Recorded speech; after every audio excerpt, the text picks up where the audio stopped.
నాకు వేయలేదు సార్, నెగితే చేయలేమంటాడు మనిషి. వేరే పనికి ఏం వాడు 3 ఎకరాలు వేసుకుంటాడు, ప్రతి 1 ఎకరన్నర 1 ఎకరన్నర.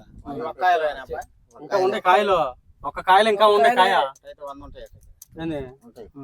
ఇంకా కాయ కాయలు ఇంకా ఉండే పూర్తిగా పోయేలా కొన్ని వరకే పోయి కూడా వచ్చింది. గొడుగు ముందుకు పెట్టాను ఫోన్. నాదా కూడా వచ్చిన మనకు వచ్చింది సార్, వస్తా అన్నాడు మనోడు లేడు అనుకోండి, వేరే వాళ్ళని తీసుకొని కూర్చొని లెక్క పెట్టాడు ముందు కాయలు ఒకటే అన్నాడు సార్. నెంబర్ 1 ఎత్తున్నా, ఇది ఒక ఎత్తున్నా. అది నాకు నచ్చిందంటే చుట్టూ పచ్చళ్ళు ఉన్నాయి కదా, చేను ఎత్తుందంటే చేను ఒకటి అరటి తోట ఉంది. అరటి తోట ఏందా చుట్టుపక్కల పచ్చని అయితే అది లెక్క పెట్టిన పచ్చే ఉంటే అసలు ఎక్సలెంట్. తోట ఏదో నిమ్మ తోట ఏదో ఇది ఏ దగ్గర చేను జామ తోట అది. ఏం సార్ మాకు ఒక పక్కన పచ్చని ఉంటేనే చేను అంతా ఇలా చూస్తే మాకు అదే ఫణిజంలో కూడా అదే పరిస్థితి. మాకు మాకుంది చూడు ఎట్ట పోయింది అది సౌందర్యం అయిపోతే. ఏదైనా ఇత్తనం దమ్ముగలది కావాలి మెయిన్ అది.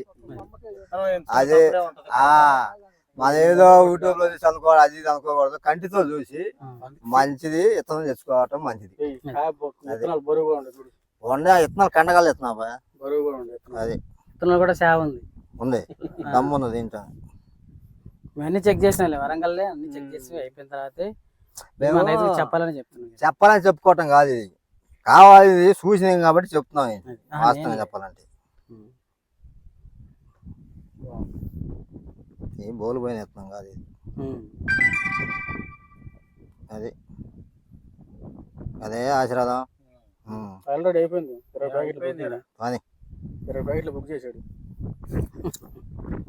100 పెచ్చే ఉంటాయి విత్తనాలు. ఓకే, ఇప్పుడు మీరు చూసారు ఎలా ఉంది వెరైటీ? వెరైటీ బ్రహ్మాండంగా ఉంది. బ్రహ్మాండంగా ఉంది. ఓకే, ఏ దగ్గర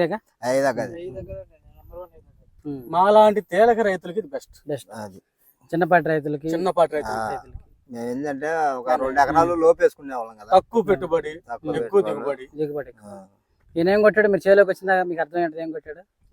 ఏం కొట్టుంటాడు? గెస్ అయ్యండి స్మెల్ బట్టి. ఆయన 5 సార్లు కొట్టానని చెప్పాడు. మన వీడియో మీరు చూడలేదు కాబట్టి.